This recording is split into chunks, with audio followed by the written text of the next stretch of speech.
morning to speak to you at a time when God will be speaking to you.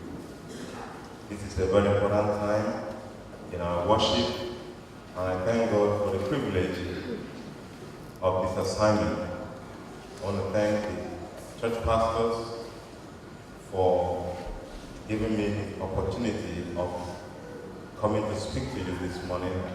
I also want to say that I'm sorry for keeping you in between the Sabbath school and the divine service. Something happened at my center this morning that we lost some time. I should have been here probably before 10:30. Nevertheless, it's my prayer that we will leave at the time when we're supposed to leave. I am one of those who advocate that worship should end on time. And we always point fingers at Pioneer Church. We're not closing on time sometimes. So the Lord help me today. I thought of what to say to you when I was asked to preach. But nothing else came to my mind except the burden that I carry each day. And so I have come to share my burden with you. Perhaps God will touch someone to join in the crusade. I know many are there already. But God will touch somebody to join in this crusade as we save our generation to His glory and honor. And so I have nothing else to tell you, but to do what? To do what? To tell your neighbor, fear God. If there is a burden I have, that is it. That this generation has refused to fear God. Many of the troubles that we have at home, at work, wherever we find ourselves, is because the fear of God has left us. If we fear God, everything will be made right. I believe it. Some students in our GDS class were asked to make a list of the problems of Nigeria. What are the things that have made Nigeria to stop from working? Corruption, embezzlement, tribalism, all of that. A long list. And then I asked, do you know what is missing? He said, nothing. Put the fear of God, maybe at the last or at the front, and every other one will diminish. Are we together? When we fear God, tribalism will disappear. When we fear God, corruption, embezzlement, whatever it is, will disappear.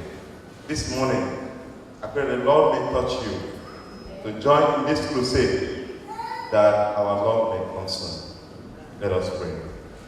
Father in heaven, it's my prayer that you may please arise and speak to your church, to your glory and honor, that we may be blessed today. In Jesus' name. Amen.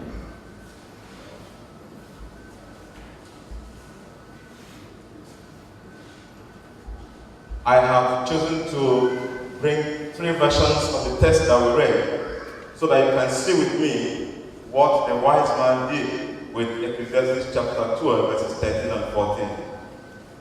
The New English Translation says, having heard everything, I have reached this conclusion. Fear God and keep His commandments, because this is the whole duty of man. The New King James says, let us hear the conclusion of the whole matter. Fear God and keep His commandments, for this is man's all. The New International Version says, now all has been heard. Here is the conclusion of the matter. Fear God and keep His commandments, for this is the whole duty of man.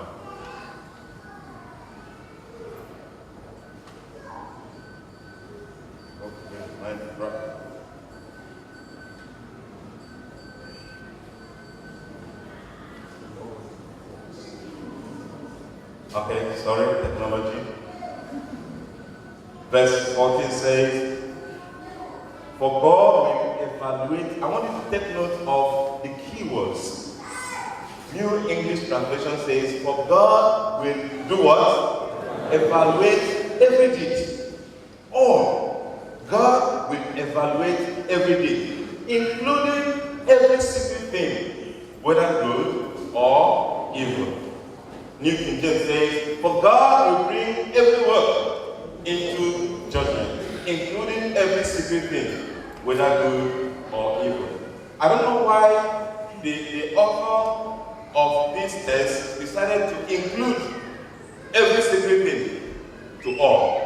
Having said, for God will bring all things, then there's an inclusion of including everyone secret things, so that you and I will not forget.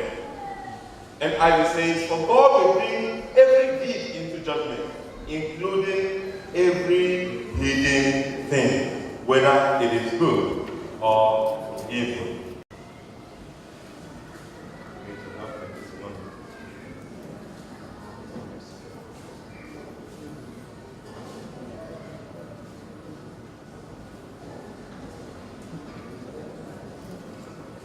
Okay. I tried checking the dictionary meaning of fear. And it says, fear functions as both a noun and a verb. As a noun, fear is an unpleasant emotion caused by danger, pain, or harm. A feeling of anxiety regarding somebody or something or somebody. The likelihood of something unwelcome happening. Fear is a mixed feeling of dread and reverence. As a verb, fear, we talk about fearful or to be afraid of something, feel a feeling of anxiety on behalf of. You are afraid of something. On Thursday, our students in the religious department, we are so afraid. Many of them were caught up with fever, examination fever. I don't know whether Pastor Alvin is here. Pastor Alvin, are you here? Okay, he's not here. Suddenly students became afraid of their final paper, 311 students, of history. And one of the pastors, assistant pastors, said last night that if we tried to meet another student to get encouragement, but the person he went to also has his own fears. So everybody was afraid. Okay, sometimes students fear particular courses, students fear, we all fear something. Some of us are afraid of the night. We don't want to come out at night because when you show up at night, it's as if somebody is standing there in a thick darkness, something like that, right? And we are afraid. Some of us are afraid we don't want to die, we don't want to lose our loved ones. There is something that makes us get afraid. But somehow, regarding God, it is with reverence and awe. The fear of God. Sometimes when we are afraid, we run away. We try to dodge something. When I am afraid of somebody who can beat me, I can retreat. Okay? To avoid any kind of collision.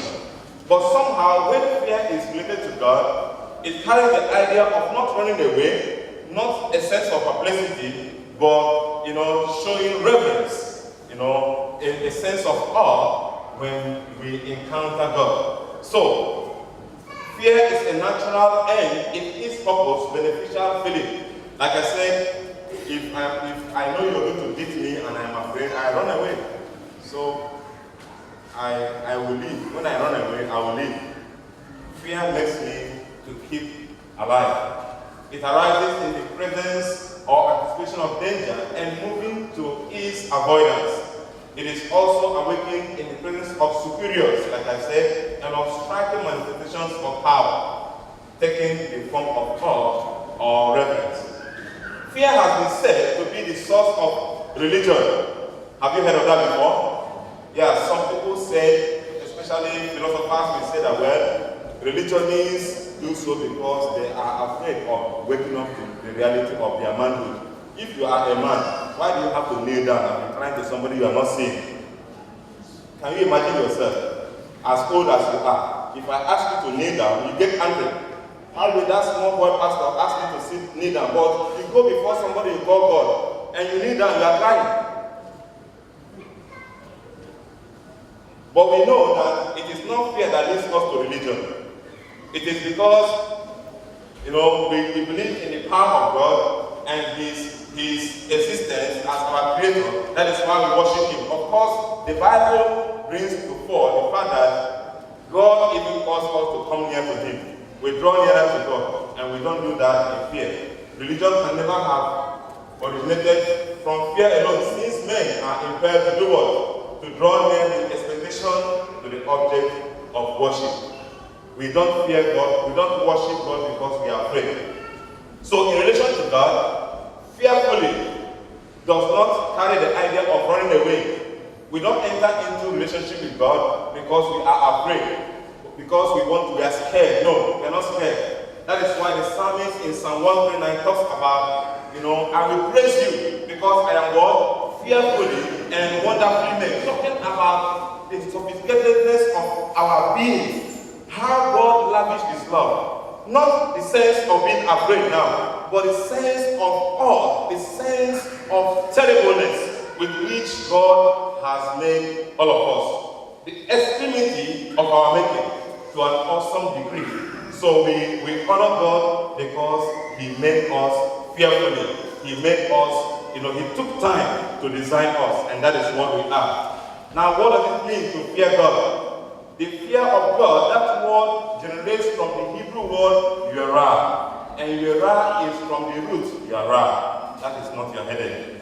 Okay? The fear of God as an object is to shudder at, to be in awe of, to hold in deference, to fear God, to be quieted in our spirit. The fear of God is to bring us to the point of realization that, hey, there is someone awesome here. There is the Creator. There is one who is more powerful, and we need to stop. The fear of God brings us to our feet, and we stand still because He is not man. Sometimes when something goes wrong, that fear will become negative. For instance, in Genesis chapter 3, verse 10, we see the same word used for Adam.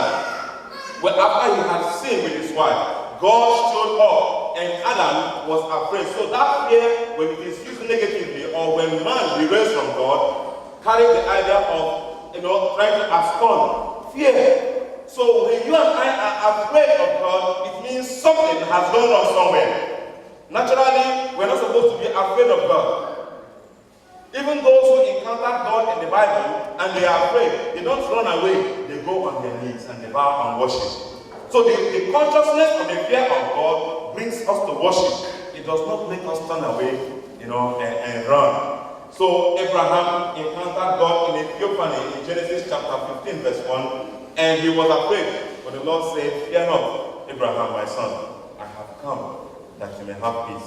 So the fear of God is the reverence of God. And that is the subject matter I want us to discuss. The honor of God, the worship of God, the glory of God, the exaltation of God in all that we think, such that our entire being is a must. So that our decisions for life and everything we do is rooted in the fear of God, the worship of God, the honor of God, the exaltation of God. That you and I will not do anything except it is rooted in the fear of God. Now the question is, why do we need to fear God? I have several reasons. Why do I need to fear God? Number one, let's read together. One, because He is the Creator. Number two, He is holy. Number three, He is love. Number four, He is God alone. 5, He is eternal. 6, He is our Redeemer and Savior. He is what? He is our jealous judge. These reasons and many more add to the fact that we need to fear God. Number one, the Bible says in Isaiah 44, verse 24, "Thus says the Lord, your Redeemer, and He who formed you from the womb. I am the Lord who makes all things, who stretches out the heavens all alone, who spreads abroad the earth by myself." He is the Creator of the universe, and He did it all alone. And that is why we need to fear Him. Because He is the one who stretched everything, and He formed you and I from the womb. Therefore, we need to fear Him. Okay? I don't want to waste your time today. We need to fear God because He is holy. Leviticus chapter 11, verse 44 and 45. The Bible says, in fact, the Lord speaks and says, "For I am the Lord your God. You shall therefore consecrate yourselves, and you shall be holy. For I am holy. Neither shall you defile yourselves with any creeping thing that creeps on the earth. For I am the Lord, your Lord God, I am the Lord who brings you up out of the land of Egypt to be your God. You shall therefore be holy, for I am holy. We need to worship God in awe and reverence because He is holy. First of all, because He is our Creator. He stretched the expanse of the universe by the word of His mouth. And that is why we need to worship Him. That is why we need to reverence Him. That is why we need to humble ourselves in His presence. Secondly, God is so holy that in Exodus chapter 19, Israel gathered before Him at Mount Sinai. But because of His presence, the awesomeness of His presence, Israel could not even behold His face. They said, Moses, you go talk to Him, we will wait here. Because His presence is so powerful that we can't even approach Him. God is awesome. That is why we need to humble ourselves before Him. God is great and mighty. God is so exalted above all this. That is why the mention of His name should bring you and I to our knees. God is awesome. Next. Revelation 15 verse 14. The Bible says, who shall not fear Thee, O Lord, and glorify Thy name, for Thou only art holy. For all nations shall come and worship before Thee, for Thy judgments are made manifest. God is love. That is why we need to fear and honor Him and reverence Him. Isaiah 49 verse 15, the Bible says, can a woman forget her nursing, her suckling child, and not have compassion on the son of her womb? Surely they may forget, yet I will not forget you. That is why we need to honor Him. Because in the midst of all circumstances of life, God will still be God for you and I. Therefore, our hearts should be lifted up in humility and reverence to the God who cares for us. In 1 John chapter 4, verse 8, it says, God is love. And that is why we need to honor Him. God, He is God alone. In Isaiah 40, 25 and 26, the Bible says, to whom then will you liken me? Or to whom shall I be equal? Says the Holy One. Lift up your eyes on high and see who has created these things, who brings out their hosts by number. He calls them all by name, by the greatness of His might and the strength of His power. Not one is missing. Not one is missing. God is thorough. God is excellent. God is complete. God is all-knowing. God is all-doing. God is all-fulfilling. And that is why we need to honor Him. He needs to be our best, and our all. Anything short of that is idolatry. Anything short of that, no matter who you are, no matter what you think of yourself, whatever, anything short of that, recognizing the fact that God is God alone and nothing else, then it is not, of God. We need to worship Him, honor Him, and reverence Him because He is God alone. One other reason why we need to fear God is because He is eternal. Revelation chapter 4, verse 8 says, the four living creatures, each having 6 wings, were full of eyes around and within, and they do not rest day or night, saying what? Holy, holy, holy, Lord God Almighty, who was and is to come. When I got to that point, I said, oh, you people, you know.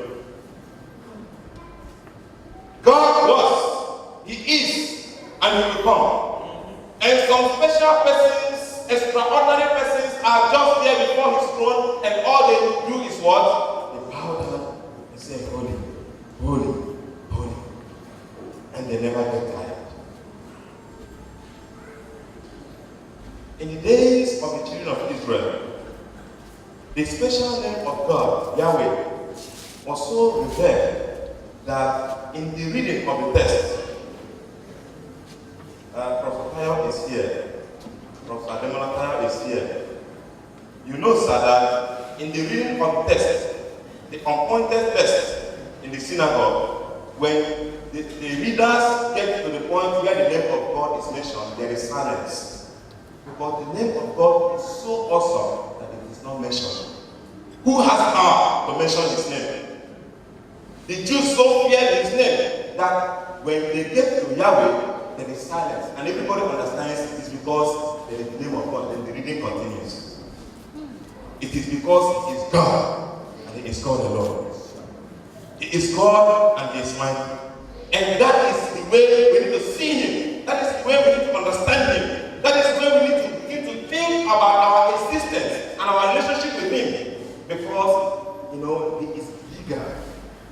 It's mightier than whatever your imaginations can tell.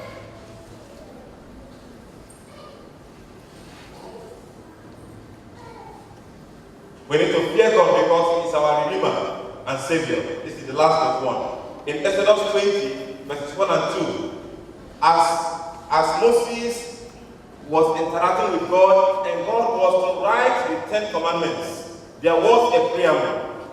And what is the preamble? And God spoke all these words, saying, I am the Lord your God, who brought you out of the land of Egypt, out of the house of bondage. The reason why God is giving Israel a commandment, the reason why God is entering into covenant with them, giving them law, is because he is the Lord their God, who by his mighty hand and outstretched arm delivered them from bondage. And for that reason, he is qualified to be their God. Even now, to you and I in this generation, we see Jesus, the Bible says in John 3:16, for God so loved the world that he did what? He gave his only begotten Son, that whosoever believes in him should not do what? Perish, but have everlasting life. The reason why God has adopted us is because he gave his Son to die in our behalf. And that is why he is qualified to be our God. And we are his children. And so we need to relate to him as our Father, who is not just an imaginary Father, who is not just an ordinary Father, but a Father who went all out of his ways to adopt us, to buy us, to redeem us to himself. And that's why we need to fear him. We need to honor him. As children reverence and honor their parents, earthly parents, even much more are we required to honor God, to talk to him in such manners as recognizing his majesty as our Father. When a child begins to look at his father's face and talk to him carelessly, something has gone wrong with the child. Is that correct? Because ordinarily, naturally, a child should know that, hey, this is my father. He has raised me up. No matter how tall the child has grown today, yesterday, someday, the child was as little as, a very small thing. And the father and the mother has raised him or her up. So also God has raised us.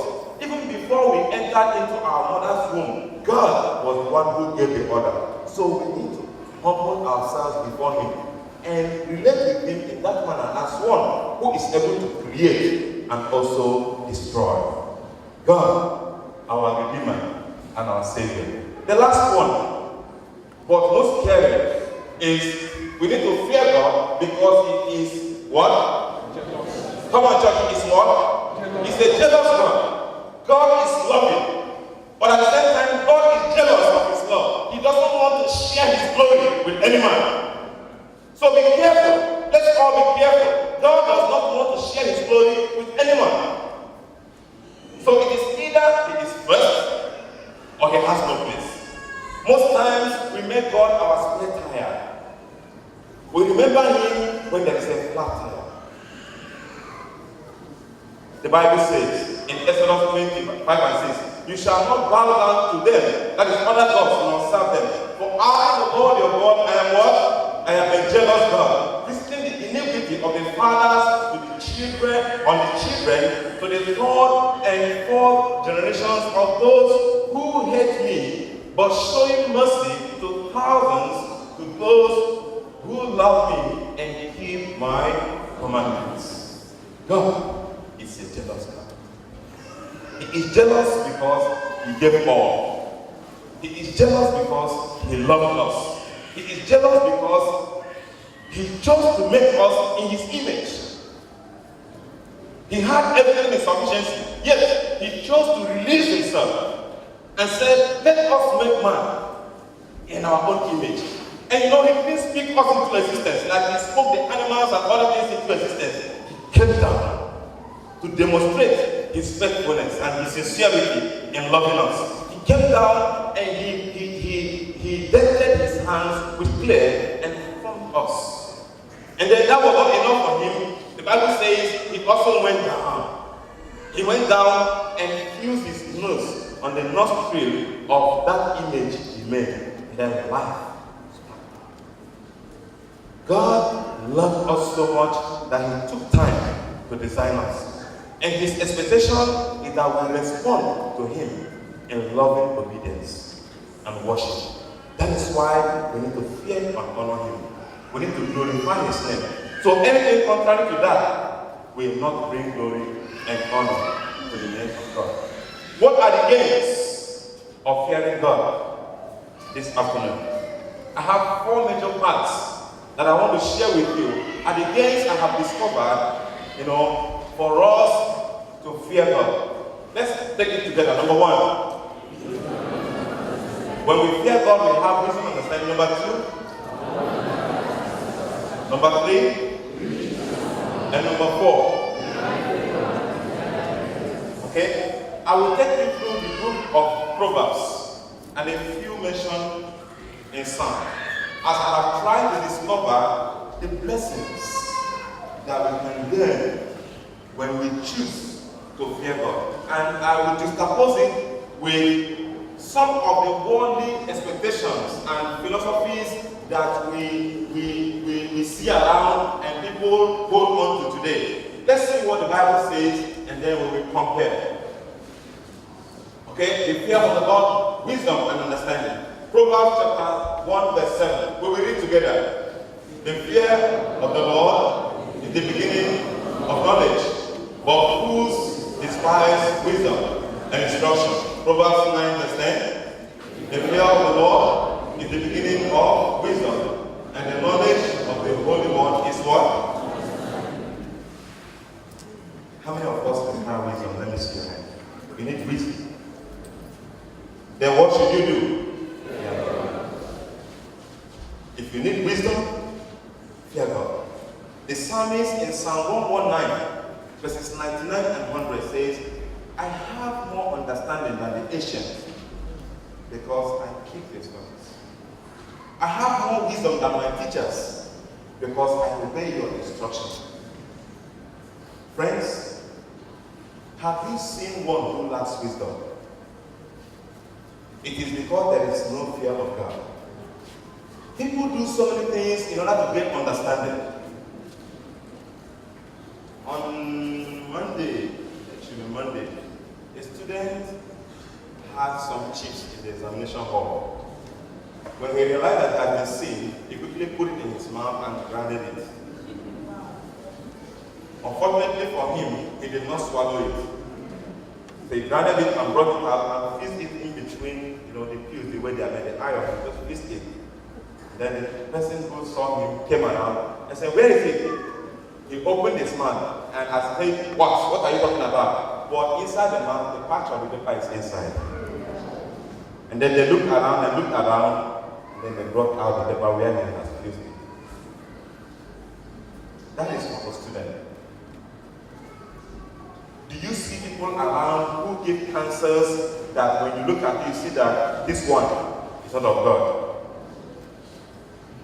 Do you see how people advise others to even tear down their homes, tear down their career, destroy each other? Someone gives counsel, and you see that there is foolishness in that counsel. Why? Because that counsel is not rooted in the fear of God. The fear of God is the beginning of what? Wisdom and understanding. And those who have it, he does not hide. If you want to have understanding, if you want to have wisdom to survive in this life, to walk along in your Christian experience, then you must fear God. You and I must understand that the knowledge of the Holy One, to excel in all that is good, It's not, yeah, you can read, you can study, that's fine. But except all that we do is rooted in the fear of God. Except our motivation is anchored on the fear of God. The wise man himself says, vanity upon vanity, all is what? Vanity. We will be qualifying ourselves academically and otherwise only to become instruments of destruction in the society. If the fear of God is not the basis for all we do. The fear of God leads to abundant life and satisfaction. Proverbs chapter 10, verse 27. The fear of the Lord prolongs days, but the years of the wicked shall be what? Shortened. Proverbs 19, verse 3 says, the fear of the Lord leads to life, and he who has it will abide in satisfaction. You say amen. He will not be visited with evil. Those who fear the Lord will have life in abundance. And they will be satisfied. You see, have you seen someone who is struggling, grabbing here and there, yet there is no peace of mind? It's not about flipping cars, brothers and sisters. It's not about having your company in all the continents of Africa, or all the continents of the world, I'm sorry. It's not about the various, fine houses you have built all around. That's not it. At the end of the day, you will still sleep in one room at a time. You will still sleep on one bed at a time. But the beautiful thing is that when you fear God, you have peace of mind. You are content. You are satisfied. You are not afraid. Because you know that God is your anchor. Friends, what is the basis for your struggles in life? What is the basis? As you struggle and you get this, you get that, what is the basis for the struggles? If it is not rooted in the fear of God, I am sorry. Like Psalm 1 says, like chaff, the wind will do what? And that is why we see people who rise, struggle and rise and get to the top, all of a sudden they fall like a lizard from the top of a iroko tree. If you want to know what it means, look at some icons, look at some idols all around us. Football idols, political idols, whatever idols you can mention. People rise up very quickly, get to the top. But because they don't have character, because the word of God is not the basis for their foundation, when they crash, they crash. When they crash, they crash. The fear of God prolongs days. It brings gray hair. And in that gray hair, you will have peace. Amen. Did you hear me what I said, church?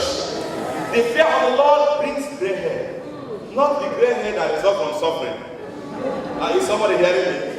The gray hair that results from fulfilled life and old age. No, when the Bible says, and he was stricken in age. The fear of the Lord leads to life. And he or she who has it will abide in what? Satisfaction. It is not about how much you are able to put together to yourself. It's about the peace of mind which passes all understanding that the Lord gives to those who trust in him. You may not have everything at the same time, but you always have everything when you needed them. That's what the Lord does. And he said, those who fear the Lord will never be visited with what? Evil. When trials and temptations come your way, they come so that they can help you stand up. They don't come to destroy you. When you see people who are struggling, so maybe I will say, be careful how you sympathize with people. Be careful how you sympathize with people. Because sometimes you refute the word of God. Galatians chapter 6 verse 7 says, do not be deceived. God is not mocked. Whatever you sow, what happens? Is that what the Bible says? Yes. So what happens when the wicked is reaping his reward? Now I'm asking you. I am not saying you shouldn't show sympathy. But be careful, that's what I said. Because what happens when the wicked is reaping his or her reward? What happens? Well, show your sympathy. but you won't change the word of God. Because God will bring everything to judgment. That's what he said. And when he brings it to judgment, everybody will get his or her fair share. God will bring everything to judgment, and everybody will get his or her fair what? Share. I am not saying when you are suffering because it is persecution. If that is the case, the Bible also has a word for you. The fear of the Lord brings riches and honor. Proverbs 22 verse 4 says, by humility and the fear of the Lord are riches and honor and life. If there is one thing that has driven our world to stupor, is the quest to get more.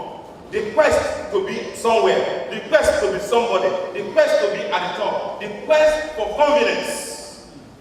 I also want confidence. But the question is, what is the root of your struggles? Upon what foundation are you struggling? Are you trying to get everything by all means? Are you struggling to get it by all means? So it doesn't matter if you pull down somebody, it doesn't matter when you trample on somebody, it doesn't matter when you change figures, it doesn't matter when you shift goalposts, just get what I want to get.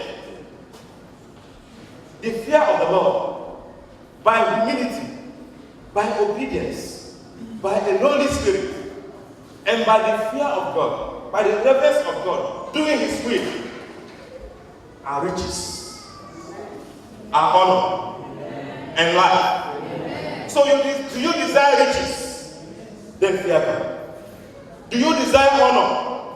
Then fear God. Proverbs 11 verse 3. The integrity of the upright shall guard them, but the perverseness of transgressors shall destroy them. Let me tell you, church, deception and falsehood can thrive only for a moment. Is somebody hearing me? Yes. Deception and falsehood, manipulations can only thrive for a moment. The end of it will bring disgrace and shame. But truth will endure forever. It may be pressed down, it may be covered, but someday it will say, I'm still here. Unfortunately, so many things will have been spoiled, but truth will stand forever.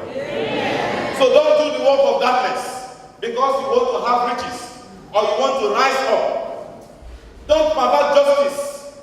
Don't change figures. Don't struggle to become popular by bending the rules and watering down the principles. It will not endure. That's the word of God. It will not endure. Someday, the way you go up is also the way you do what? But the fear of the Lord brings everlasting joy. Amen. Those who are established and rooted in it will endure forever. Amen. It says, Psalm 147 verse 11, the Lord takes pleasure in those who fear him, in those who hope in his mercy. The steadfast love of the Lord never ceases. Is it true? Yes. His mercies never come to an end. They are new every morning. What happens? Great is his faithfulness. As we march on day by day, trusting God, proving him, there is nothing good that you desire that will not come your ways. That's what the word of God says. So let's be careful. When things are not working at Babcock University, let's check ourselves. When things are not working all around us in our families, let's check ourselves. Somebody is not fearing God. Somebody is changing the goalpost. Somebody is doing something that is not working. That is why everything works elsewhere, but it doesn't work in Nigeria. People are selfish. People are only gathering to themselves. That's all they do. But as they gather, so also they leak from here and there. Only those who put their trust in God. You know, Psalm 1, they that trust in the Lord shall be like a tree planted in the riverside. They will endure forever and ever. The fear of the Lord, the last one, brings divine favor and eternal inheritance. Psalm 125, verses 1 to 14. Who is the man that fears the Lord? Him shall he teach in the way he chooses. He himself shall dwell in prosperity, and his descendants shall inherit the earth. Amen. Beyond the physical physical gains of this life, beyond all the abundant life and riches, those who fear the Lord, not only themselves but their generations, will inherit the kingdom of God. Amen. So when you are faithful today, it's not just about yourself. You are laying the foundation for your generation. So let's buy it. The secret of the Lord is to those who fear Him, and He will show them His covenant. When we choose to fear God, everything will change for our good. When we choose to fear God, there is nothing that will be said that will not come our way. So I ask you, church member, I ask you, my brother and my sister, this afternoon, in your thoughts, do you fear God? In your conversations with others, what do you say? The things you say, do they reflect the fear of God? Do you fear God in the things you say as you open your mouth to talk to somebody? Does it reflect the fear of God? In your witnesses, even in the days of Jesus Christ, false witnesses were gathered together to come and testify. In your witness concerning that which happened in your office, or in the home, or with people, what kind of witness do you bear? Is your witness rooted in the fear of God? Or have you been bribed? Then you come and say what is not true? Or you know what is true and you bend it for what is not good? In your witnesses, do you fear God? In your work, do you fear God? Or you do eye service? You know the way children behave?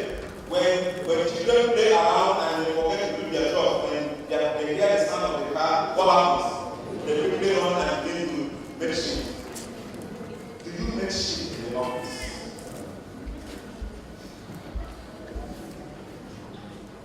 How do you do your work? In the family, do you fear God? Families are crumbling today and crumbling, and when you check it from the back, you see that the fear of God has only left. Check it very well. It is because there is a disparity in the fear of God between the two or more of God. In your body, do you fear God? How you dress?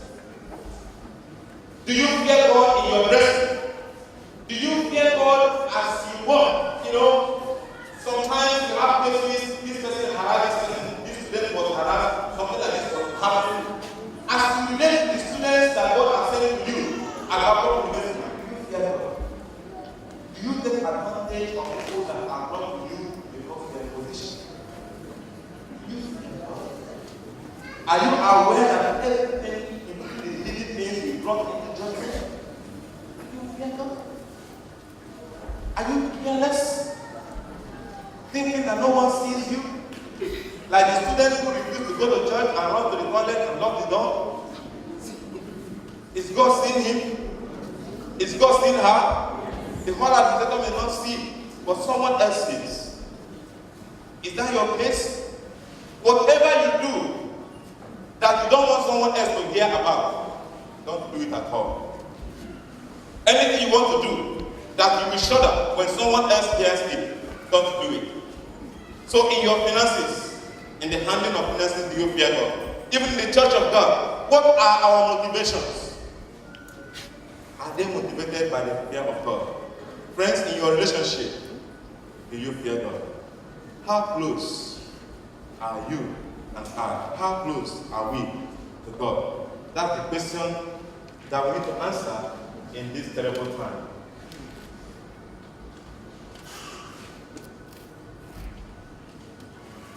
Do you fear God today? 2 Timothy 3, 1-5. But notice that in the last days, most especially now, perilous times will come. For men and women will be lovers of themselves, lovers of money, boasters, proud, blasphemers, dishonored to parents, unthankful, unholy, unloving, unforgiving, slanderers, without self-control, brutal, despisers of good, traitors, headstrong, haughty, lovers of pleasure rather than lovers of God, having a form of godliness, but denying its power. And from such people, do what? Is your worship cosmetic? Is your worship a camouflage? Are you worshiping to impress people?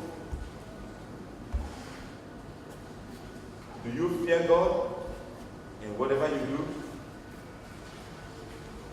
Does it occur to you that you are deceiving others and still you are carrying on?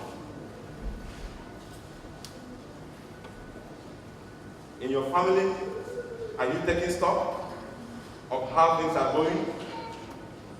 Does it occur to you that the things you do, the things I do, are in line with what God requires?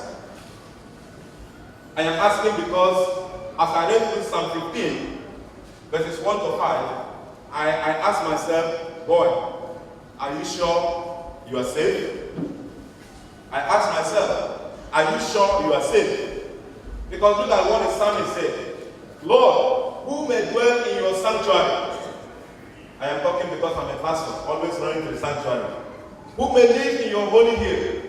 He whose walk is blameless, and who does what is righteous, who speaks the truth from his heart, and has no slander on his tongue, who does his neighbor no wrong, and casts no slur on his fellow man, who despises a vile man, but honors those who fear the Lord, who keeps his oath even when it hurts.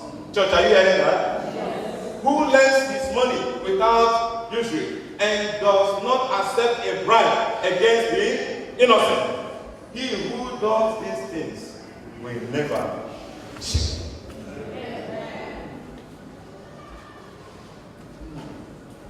I get afraid when I read it. I'm not sure whether I'm standing very well, but I'm praying to God.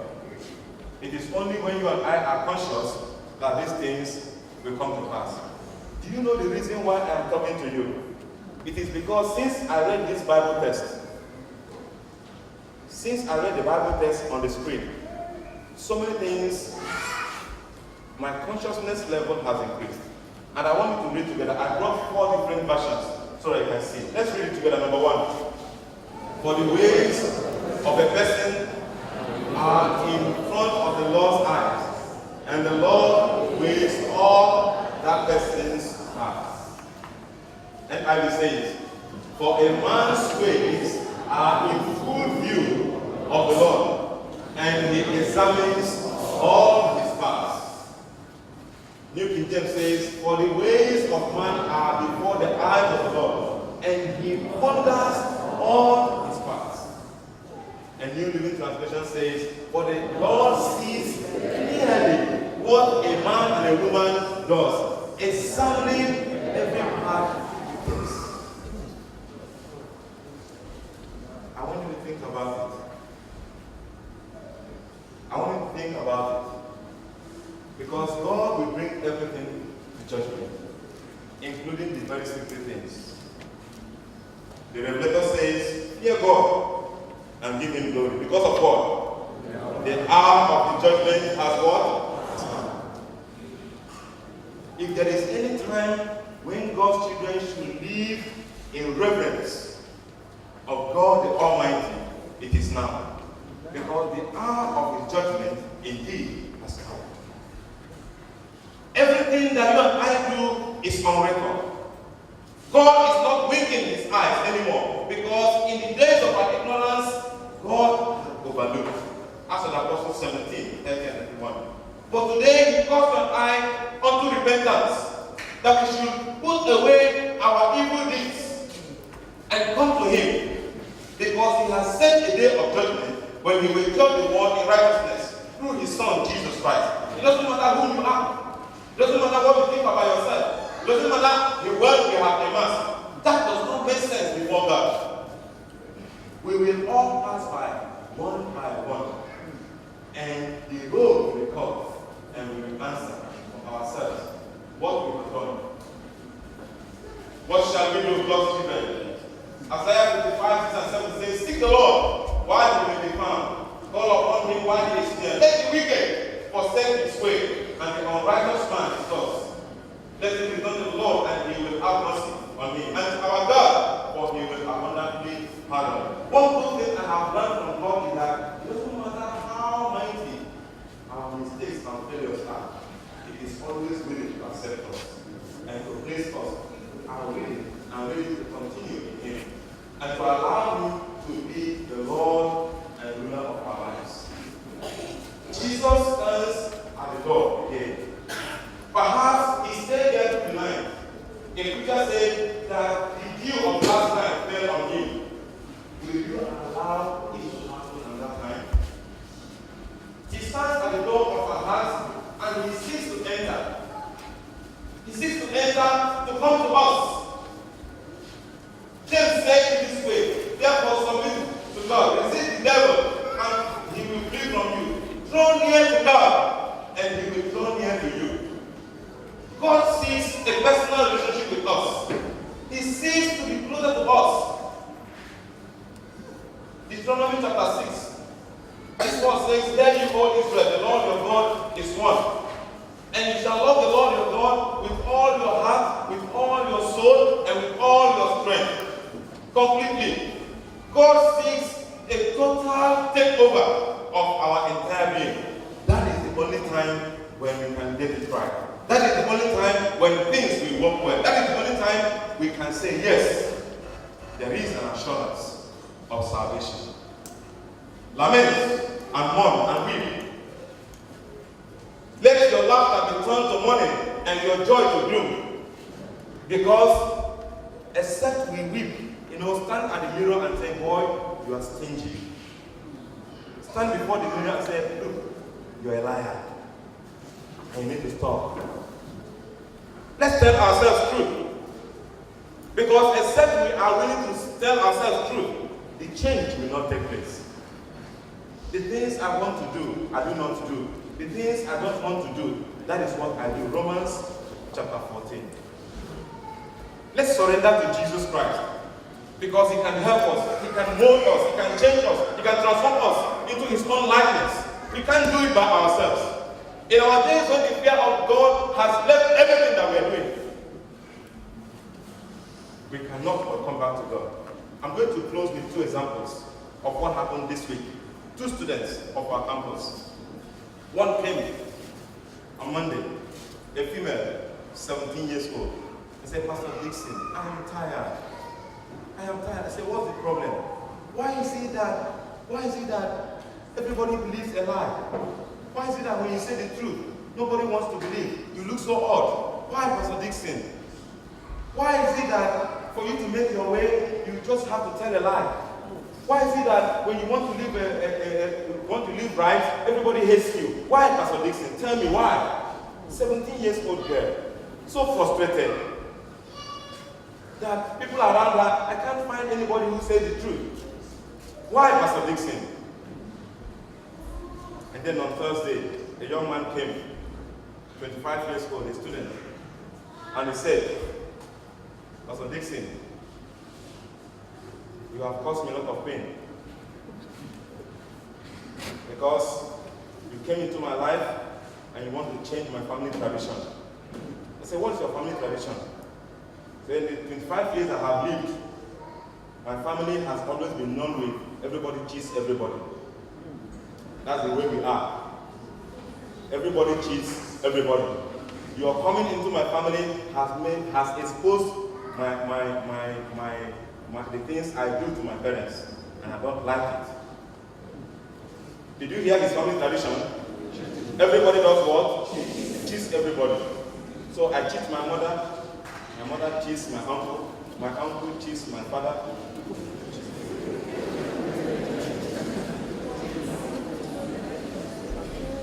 Everybody cheats everybody. So there is no truth. In fact, the person I'm talking to you about on Thursday, on Wednesday, he deceived his HOD. Because truth is, what is truth? To get what you want, you can say anything. You came into my life and you have caused me pain. Because of what? You make me feel guilty when I do what I do. Please leave me alone. That is my family tradition.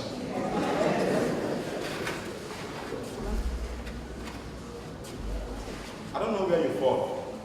Maybe you are in between. Because some of us, well, don't call me a pagan, I'm a Christian. But don't stop me from living my pagan life. Are you with me? There are some. I'm a Christian. Look, I get offended when you call me a pagan. But don't stop me from living my pagan life. No wonder a professor says that if you scratch deep into the skin of a typical African person, that what we ooze out is a pagan blood. I want to invite you to bow your head. I don't know how tight and close your relationship with God is. I don't know. I don't know what the motivations of your actions are. But friends, something is wrong with our generation. Something is wrong with our families. Something is wrong with our system. Something is wrong with everything around us. And it is because the fear of God has left. So many gatherings, so many people, and almost everything. You want God to come change your heart. You want God to come and transform you. You want God to draw nearer to you so that, like the prophet Isaiah, he will drop a code on your lips that transformation will take place. I don't know how you feel when suddenly after you have said something, people realize that it was a lie. An elder of the church, pastor, well-respected member, you say something to people and it's lie. Or you say something, it is put back to you, you deny it and swear. Why don't you call God and ask for help? Why don't you call God and ask for help? You can be trusted. People dress well and are of high position, but they are worthless. Because right inside them, they are swimming in unfaithfulness. Satan rejoices when that is going on. But the Lord needs us this afternoon to come to Him. Seek the Lord while He may be found. Call upon Him while He is near. Let the wicked forsake his ways and the unrighteous man his thought. Let him return to the Lord. And to our God. For He is our Lord and Father.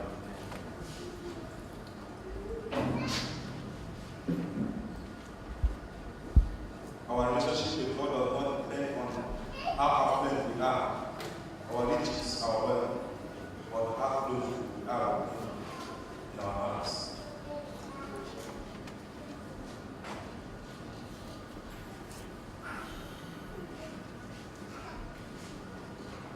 The Savior is waiting to enter your heart. Why don't you let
fear and honor of God in our hearts.